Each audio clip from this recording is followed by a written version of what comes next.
ಎಲ್ಲ ರೈತ ಬಾಂಧವರಿಗೂ ನನ್ನ ನಮಸ್ಕಾರಗಳು. ರೈತರ ಏಳಿಗೆ ನಮ್ಮ ಗುರಿ. ಇವತ್ತಿನ ಈ ಚರ್ಚೆಯಲ್ಲಿ ನಾವು ಮುಂಬರುವ 2025-26ರ ಮಳೆಗಾಲಕ್ಕೆ ಹೇಗೆಲ್ಲ ತಯಾರಿ ಮಾಡ್ಕೋಬೇಕು ಮತ್ತು ಹೇಗೆ ಅದನ್ನ ಯಶಸ್ವಿಯಾಗಿ ಎದುರಿಸಬೇಕು ಅನ್ನೋದ್ರ ಬಗ್ಗೆ ಮಾತಾಡೋಣ. ಹಾಗಾದ್ರೆ 2025-26ರ ಮಳೆಗಾಲಕ್ಕೆ ನಿಮ್ಮ ತಯಾರಿ ಹೇಗಿದೆ? ಯೋಜನೆ ಸಿದ್ಧವಾಗಿದ್ಯಾ? ನೋಡಿ, ಯಾವುದೇ ಕೃಷಿಯಲ್ಲಿ ಯಶಸ್ಸು ಸಿಗ್ಬೇಕು ಅಂದ್ರೆ ಅದಕ್ಕೆ ಮುಂದಾಲೋಚನೆ ಮತ್ತು ಒಂದು ಒಳ್ಳೆ ಪ್ಲಾನ್ ಇರಲೇಬೇಕು. ಅದೇ ನಮ್ಮ ಗೆಲುವಿನ ಮೊದಲನೇ ಮೆಟ್ಲು. ಸರಿ, ಹಾಗಾದ್ರೆ ಎಲ್ಲಕ್ಕಿಂತ ಮೊದಲು ಬರೋ ವರ್ಷದ ಹವಾಮಾನ ಹೇಗಿರ್ಬೋದು ಅಂತ ಒಂದ್ಸಲ ನೋಡ್ಬಿಡೋಣ.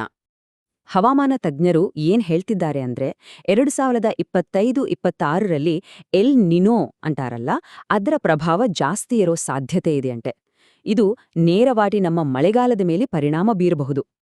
ಹಾಗಾದ್ರೆ ಈ ಎಲ್ ನಿನೋ ಅಂದ್ರೆ ನಮ್ಮ ಕೃಷಿಗೆ ಏನಾಗಬಹುದು? ಮೊದಲನೇದಾಗಿ, ಮಳೆ ಬೀಳೋ ಪ್ರಮಾಣ ಅದು ಸಾಮಾನ್ಯಕ್ಕಿಂತ ಕಡಿಮೆ ಇರಬಹುದು. ಎರಡನೇದು, ಮಾನ್ಸೂನ್ ಶುರುವಾಗುವುದೇ ಸ್ವಲ್ಪ ಲೇಟ್ ಆಗಬಹುದು. ಅಷ್ಟೇ ಅಲ್ಲ, ಬರೋ ಮಳೆ ಕೂಡ ಎಲ್ಲ ಕಡೆ ಒಂದೇ ಸಮನಾಗಿ ಹಂಚಿಕೆ ಆಗದೇ ಇರಬಹುದು. ಕೆಲವೊಂದು ಕಡೆ ಜಾಸ್ತಿ, ಕೆಲವೊಂದು ಕಡೆ ಕಡಿಮೆ, ಹೀಗಾಗೋ ಚಾನ್ಸಸ್ ಇದೆ. ಸರಿ, ಈ ರೀತಿ ಹವಾಮಾನ ಬದಲಾವಣೆ ಆದ್ರೆ ಅದು ನಮ್ಮ ರೈತರಿಗೆ ಯಾವೆಲ್ಲ ಸವಾಲುಗಳನ್ನು ತರಬಹುದು? ಬನ್ನಿ ಒಂದೊಂದಾಗಿ ನೋಡೋಣ. ಮೊದಲನೇ ಸವಾಲು, ಮತ್ತೆ ಎಲ್ಲರಿಗೂ ಗೊತ್ತಿರೋ ಹಾಗೆ, ನೀರಿನ ಅಭಾವ. ಹೌದು, ಮಳೆನೇ ಕಡಿಮೆಯಾದ್ರೆ ನಮ್ಮ ಬೆಳೆಗಳಿಗೆ ಬೇಕಾದಷ್ಟು ನೀರು ಕೊಡೋದು ತುಂಬಾನೇ ಕಷ್ಟ ಆಗತ್ತೆ. ನೀರು ಸರಿಯಾಗಿ ಸಿಗದೇ ಇದ್ದಾಗ ಮತ್ತೆ ಮಳೆ ಒಂದೇ ಸಮಕ್ಕೆ ಬೀಳ್ದೇ ಇದ್ದಾಗ ಏನಾಗತ್ತೆ? ಬೆಳೆಗಳ ಬೆಳವಣಿಗೆ ನಿಧಾನ ಆಗತ್ತೆ. ನಾವು ಅನ್ಕೊಂಡಷ್ಟು ಬೇಗ ಅವು ಬೆಳೆಯೋದಿಲ್ಲ. ಇದು ನೇರವಾಗಿ ಇಳುವರಿ ಮೇಲೆ ಹೊಡೆತ ಕೊಡಬಹುದು. ನೋಡಿ, ನೀರಿನ ಕೊರತೆ, ನಿಧಾನಗತಿಯ ಬೆಳವಣಿಗೆ, ಇವೆರದರ ನೇರ ಪರಿಣಾಮ ಅಂದ್ರೆ ಕಡಿಮೆ ಇಳುವರಿ.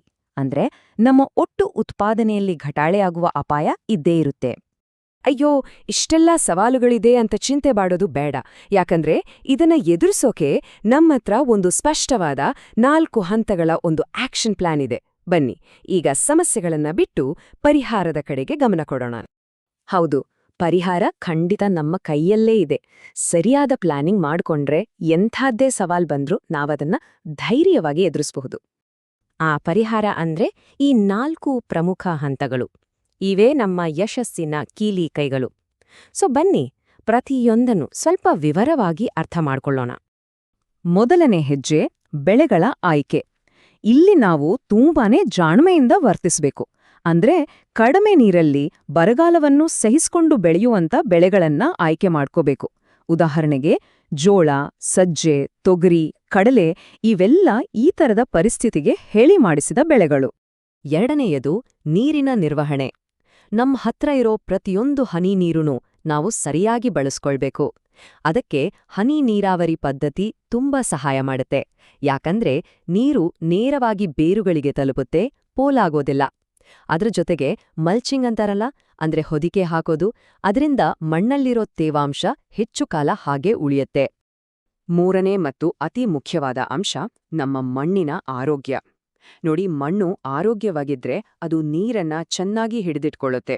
ಇದಕ್ಕೇನ್ ಮಾಡ್ಬೇಕು? ಸಾವಯವ ಗೊಬ್ಬರಗಳನ್ನ ಹೆಚ್ಚು ಬಳಸಬೇಕು. ಇದರಿಂದ ಮಣ್ಣಿನ ಫಲವತ್ತತೆ ಜಾಸ್ತಿ ಆಗುತ್ತೆ.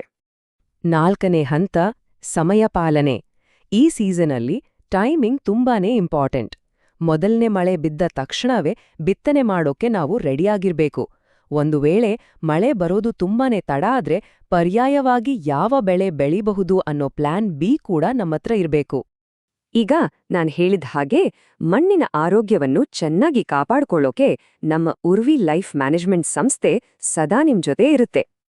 ಅಂದಹಾಗೆ, ಆರೋಗ್ಯಕರ ಮಣ್ಣು ಅಂದ್ರೇನು? ಅದು ಬರೀ ಫಲವತ್ತಾದ ಭೂಮಿಯಷ್ಟೇ ಅಲ್ಲ, ಅದು ನೀರನ್ನ ಹೆಚ್ಚು ಕಾಲ ಹಿಡ್ದಿಟ್ಕೊಳ್ಳೋ ಒಂದು ಜೀವಂತ ವ್ಯವಸ್ಥೆ ಇದ್ದಾಗೆ. ಈ ತರಹದ ಮಣ್ಣು ಬರಗಾಲದಂತಹ ಕಷ್ಟದ ಪರಿಸ್ಥಿತಿಯಲ್ಲೂ ನಮ್ಮ ಬೆಳೆಗೆ ಒಂದು ರೀತಿ ರಕ್ಷಾ ಕವಚದ ಹಾಗೆ ಕೆಲಸ ಮಾಡುತ್ತೆ. ಇಂತಹ ಆರೋಗ್ಯಕರ ಮಣ್ಣನ್ನ ಪಡೆಯೋಕೆ ಸಹಾಯ ಮಾಡೋದು ನಮ್ಮ ನೇಸರ್ ಮ್ಯಾಜಿಕ್. ಇದು ಸಂಪೂರ್ಣ ಸಾವಯವ ಉತ್ಪನ್ನ. ಇದು ಮಣ್ಣಿನ ನೈಸರ್ಗಿಕ ಶಕ್ತಿಯನ್ನ ಹೆಚ್ಚಿಸಿ ಬೆಳೆಗಳ ಬೆಳವಣಿಗೆಗೆ ತುಂಬಾನೇ ಸಹಾಯ ಮಾಡುತ್ತೆ. ಸರಿ, ಹಾಗಾದ್ರೆ ಇಷ್ಟೆಲ್ಲ ಚರ್ಚೆಯಿಂದ ನಾವು ಕಲಿಬೇಕಾದ ಮುಖ್ಯವಾದ ಪಾಠವಾದ್ರೂ ಏನು? ನೋಡಿ, ಉತ್ತರ ಇಲ್ಲೇ ಇದೆ. ಭಯಪಡೋದು ಬೇಕಾಗಿಲ್ಲ. ಬದಲಾಗಿ ಸರಿಯಾದ ತಯಾರಿ ಮಾಡ್ಕೊಳ್ಳೋಣ. ಟೈಮ್ಗೆ ಸರಿಯಾಗಿ ಒಂದು ಒಳ್ಳೆ ಪ್ಲಾನ್ ನಮ್ಮತ್ರ ಇದ್ರೆ ಎಷ್ಟೇ ಕಠಿಣ ಪರಿಸ್ಥಿತಿ ಬಂದ್ರೂ ನಾವು ಖಂಡಿತ ಯಶಸ್ವಿಯಾಗಿ ಕೃಷಿ ಮಾಡಬಹುದು. ಈ ಬಗ್ಗೆ ನಿಮಗೆ ಇನ್ನಷ್ಟು ಮಾಹಿತಿ ಬೇಕಿದ್ರೆ ಅಥವಾ ನಮ್ಮ ನೇಸರ್ ಮ್ಯಾಜಿಕ್ ಪ್ರಾಡಕ್ಟ್ ಬಗ್ಗೆ ತಿಳ್ಕೋಬೇಕು ಅಂದ್ರೆ ದಯವಿಟ್ಟು ಸ್ಕ್ರೀನ್ ಮೇಲೆ ಕಾಣ್ತಿರೋ ಈ ನಂಬರ್ಗೆ ಕರೆ ಮಾಡಿ. ಇಷ್ಟೊತ್ತು ಈ ಮಾಹಿತಿಯನ್ನ ಕೇಳಿದಕ್ಕಾಗಿ